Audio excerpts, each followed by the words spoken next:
భూమి లేని నిరుపేదలకు ప్రభుత్వం అందించిన భూములనే అసైన్డ్ భూములంటాం.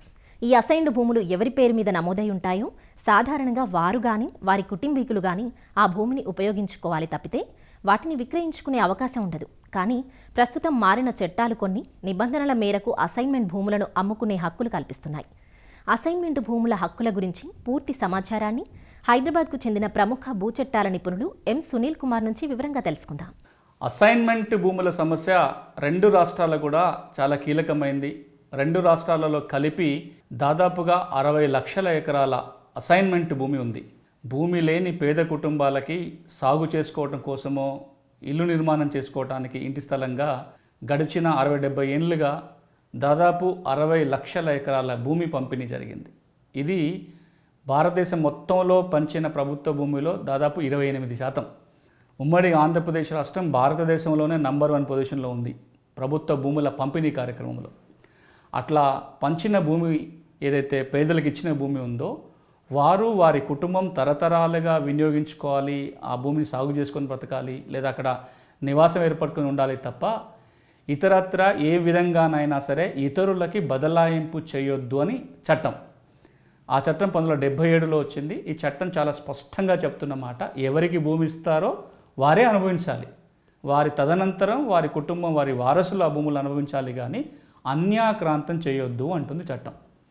అన్యాక్రాంతం కనుక జరిగితే ఆ భూముల్ని తిరిగి మళ్ళా ఒరిజినల్ అసైన్కి అప్పగించటమో ఇంకొక భూమి లేని పేద కుటుంబానికి ఇవ్వటమో లేదా విస్తృత ప్రజా ప్రయోజనాల కోసం వినియోగించటము చేయొచ్చు అని చెప్పి చట్టం చెప్తుంది. ఆ చట్టమే అసైన్మెంట్ భూముల బదలాయింపు నిషేధ చట్టం 1977. దీన్నే పిఓటి చట్టం అని 9/77 చట్టం అని అంటాం. ఈ చట్టంలో కొన్ని వెసులుబాట్లు కల్పించారు. కొన్ని రకాల అసైన్మెంట్ భూములని అమ్మకాలు కొనుగోలు చేయడానికి చట్టమే అవకాశం కల్పించింది. అందులో మొదటిది ఆంధ్రప్రదేశ్లో అయితే 1954 కంటే ముందు, తెలంగాణలో అయితే 1958 కంటే ముందు ఏవైతే భూములు ఇచ్చారో అమ్మకూడదనే నియమం ఆ పట్టాలో లేదు కాబట్టి పిఓటి చట్టం వర్తించదు, ఆ భూములు అమ్మకాలు కొనుగోలు చేయొచ్చు. ఇక రెండవది 1977లో ఈ పిఓటి చట్టం రాకముందు గనక ఎవరైనా భూమి లేని పేద కుటుంబానికి చెందిన వ్యక్తి అసైన్మెంట్ భూములు కొన్నట్లయితే ఆ కొనుగోలుకి ఈ పిఓటి చట్టం వర్తించదు, ఆ భూమి మీద వాళ్ళకి హక్కులు వస్తాయని చెప్పింది. ఇక మూడవది ప్రత్యేకమైన కేటగిరీ వాళ్ళకు కూడా, పేదలు కాకుండా ఇతర వర్గాలకు కూడా అసైన్మెంట్ భూములు ఇచ్చింది ప్రభుత్వం. మాజీ సైనికులకి, స్వాతంత్ర సమరయోధులు ఫ్రీడమ్ ఫైటర్స్కి, పొలిటికల్ సఫరర్స్ రాజకీయ బాధితులు ఎవరైతే ఉన్నారో ఈ 3 వర్గాల వాళ్ళకి కూడా ప్రభుత్వం అసైన్మెంట్ చేసింది. రాజకీయ బాధితులకు ఇస్తే వెంటనే ఆ భూములు అమ్ముకోవచ్చు, ఎట్లాంటి షరతులు లేవు. మిగతా 2 వర్గాలు ఫ్రీడమ్ ఫైటర్స్ కానీ ఎక్సర్వీస్ మెన్ కానీ ఇచ్చినట్లయితే 10 సంవత్సరాల తర్వాత అసైన్మెంట్ భూముల్ని అమ్ముకోవడానికి అవకాశం కల్పించారు చట్టంలో. అంతేకాదు కొన్ని సందర్భాలలో పేదలైనా ఎవరైనా సరే మార్కెట్ విలువ చెల్లించితే వారికి అసైన్మెంట్ భూములు ఇచ్చారు. కొద్దో గొప్ప నామినల్ వాల్యూస్ కానీ మార్కెట్ వాల్యూ చెల్లించి భూములు ఇచ్చారు, వాళ్ళకు కూడా అసైన్మెంట్ పట్టాలు ఇచ్చారు. అలాంటి వాళ్ళకి ఈ పిఓటి చట్టం వర్తించదు, వాళ్ళు కూడా అమ్మకాలు కొనుగోలు చేయొచ్చు. ఇవన్నీ కాకుండా 1977 నుంచి 2007 మధ్యలో ఆంధ్రప్రదేశ్లో, 1977 నుంచి 2017 వరకు తెలంగాణలో భూమి లేని పేదలు కనుక అసైన్మెంట్ భూములు కొనుగోలు చేసినట్లయితే వాళ్ళని ఆ భూమి నుంచి తొలగించొద్దు, అక్కడే వాళ్ళకి పట్టాలు ఇవ్వాలి, వారికే డీఫామ్ పట్టా లేదా లవణి పట్టాలు ఇవ్వాలి అని చెప్పి నియమం వచ్చింది. ఈ పట్టాలనే మనం అసైన్మెంట్ పట్టా అని, డీఫామ్ పట్టా అని, లవణి పట్టా అని, డీకేటీ పట్టా అని చెప్తూ ఉంటాం. డీకేటీ పట్టా అంటే దరఖాస్తు చేస్తే వచ్చే పట్టా, దరఖాస్తు పట్టా, దానికి షార్ట్ ఫామే డీకేటీ పట్టా. ఇవి మొత్తంగా అసైన్మెంట్ భూములకు సంబంధించిన నియమం.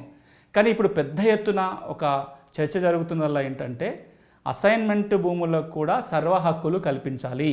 పట్టా భూముల మీద ఎట్లాంటి హక్కులు అయితే ఉన్నాయో అసైన్మెంట్ భూములకు కూడా అన్ని హక్కుల కల్పన జరగాలి అనేది చాలా చోట్ల నుంచి వస్తున్న డిమాండు. చాలా రాష్ట్రాలలో కూడా అసైన్మెంట్ భూములు ఇచ్చిన 10 సంవత్సరాల తర్వాత, 15 ఏళ్ళ తర్వాత లేదా 20 సంవత్సరాల తర్వాత పూర్తి హక్కులు వస్తున్నాయి. అంటే ఆ భూముల్ని అమ్మకాలు కొనుగోలు చేసుకునే అవకాశాలు కూడా వస్తాయి. ఇంత మునిపే ఆంధ్రప్రదేశ్ రాష్ట్రంలో కొన్ని మార్పులు వచ్చాయి. ఇంటి స్థలం అయితే పట్టా ఇచ్చిన 20 సంవత్సరాల తర్వాత చెల్లుబాటు అవుతుంది అమ్మితే అని, లేకపోతే విండ్ మిల్స్ ఏర్పాటు చేసుకోవడానికి అసైన్మెంట్ భూములు ఇవ్వచ్చు అని కొన్ని మార్పులు అయితే జరిగినాయి. మొత్తంగానే అసైన్మెంట్ భూమిని పట్టా భూమిగా మార్చాలనే డిమాండు తెలంగాణలో వస్తుంది, ఆంధ్రప్రదేశ్లో వస్తుంది. ఆంధ్రప్రదేశ్లో ఇప్పటికే ఆ మేరకు చట్టం కూడా మారింది. ఆంధ్రప్రదేశ్లో మారిన చట్ట ప్రకారం అసైన్మెంట్ భూమి ఇచ్చిన 20 సంవత్సరాల తర్వాత ఆ భూమిపై సంపూర్ణమైన హక్కులు వస్తాయి. పట్టా ఇచ్చి 20 ఏళ్ళు కనుక పూర్తయిపోతే ఆ భూముల మీద పూర్తి హక్కులు పొందడానికి అవకాశం ఉంటుంది.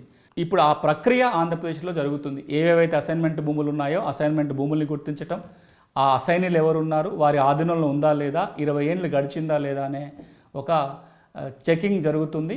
ఏ భూములకైతే 20 ఏళ్ళు గడిచిపోయిందో అవన్నీ ఈ రోజున పట్టా భూములుగా మారబోతున్నాయి.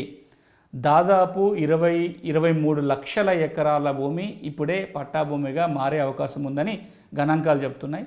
ఏ విధంగా చేస్తారంటే ఇప్పుడు ఈ రోజున ఆంధ్రప్రదేశ్లో గ్రామ స్థాయిలో రెవెన్యూ సిబ్బంది ఈ అసైన్మెంట్ భూముల గుర్తింపు చేస్తున్నారు, లిస్టులు తయారు చేస్తున్నారు. ఏవైతే 20 ఏళ్ళు పూర్తయిపోయిన పట్టా ఇచ్చి 20 ఏళ్ళు పూర్తయిన అసైన్మెంట్ భూములు ఉన్నాయో వాటి జాబితా తయారవుతుంది. దాన్ని తహసీల్దార్ స్క్రూటినీ చేస్తాడు, ఆర్డీఓకు వెళ్తాయి. ఆ తర్వాత జిల్లా కలెక్టర్గా జాబితాలు వస్తాయి. ఒకసారి ఆ జాబితా అప్రూవ్ అయినట్లయితే ఈ అసైన్మెంట్ భూములన్నీ పట్టా భూములుగా మారుతాయి. వీటన్నిటినీ కూడా నిషేధిత ఆస్తుల జాబితా నుంచి తొలగిస్తారు. నిషేధిత జాబితాలో ఉంటే కనుక అమ్మడానికి వీలుండదు. ఇవన్నీ కూడా ఇప్పుడు నిషేధ జాబితాలను తొలగిపోతాయి, పూర్తి హక్కులు వస్తాయి. ఇలాంటి నియమాన్నే తెలంగాణ రాష్ట్రంలో తేవాలనే ఒక ఒత్తిడి వస్తుంది. ఇటీవలనే అసెంబ్లీలోనే 2-3 సార్లు ప్రకటన వచ్చింది ప్రభుత్వం నుంచి అసైన్మెంట్ భూములకి పూర్తి హక్కులు ఇస్తామని. రాబోయే రోజుల్లో తెలంగాణలో కూడా అసైన్మెంట్ భూములకి పూర్తి హక్కులు వచ్చే అవకాశం ఉంది. ఇది అసైన్మెంట్ భూములకు సంబంధించి అమల్లో ఉన్న నియమాలు.